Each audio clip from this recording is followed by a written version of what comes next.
And let's say you were teaching a course about time right now, which presumably you do, since this is time-space knowledge. Sure. How would I be, moving Right. through my day? Right. So it's interesting that maybe this is just the way my mind works, but when I'm teaching space, I'm thinking about space. I'm not thinking so much about time. Mm-hmm. So I have to kind of change hats. Change hats, right. So one of the things you could certainly say about time is you ask yourself, well, okay, I'm going to rely on a set of exercises, actually.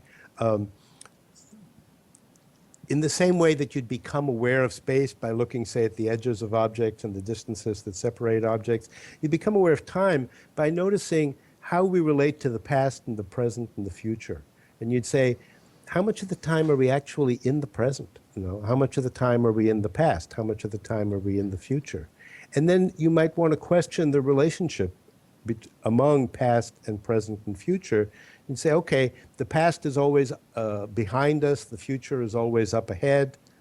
We have this linear conception. What if I started to play with that? What if I introduced some variations? What if I imagined that I was in the past looking at the present, for instance? Would that be interesting? What if time ran backwards? What if I ran the last 2 hours of my day backwards and saw where that went?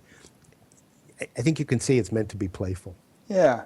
So I get the sense that it's a method of jogging people out of their sort of habitual ways of living, of thinking, and just shaking things up a bit, getting you to, as we said earlier in the conversation, to challenge assumptions, to question assumptions, and not to take things for granted, but to kind of live each moment afresh with a kind of a more creative, fluid perspective. Right.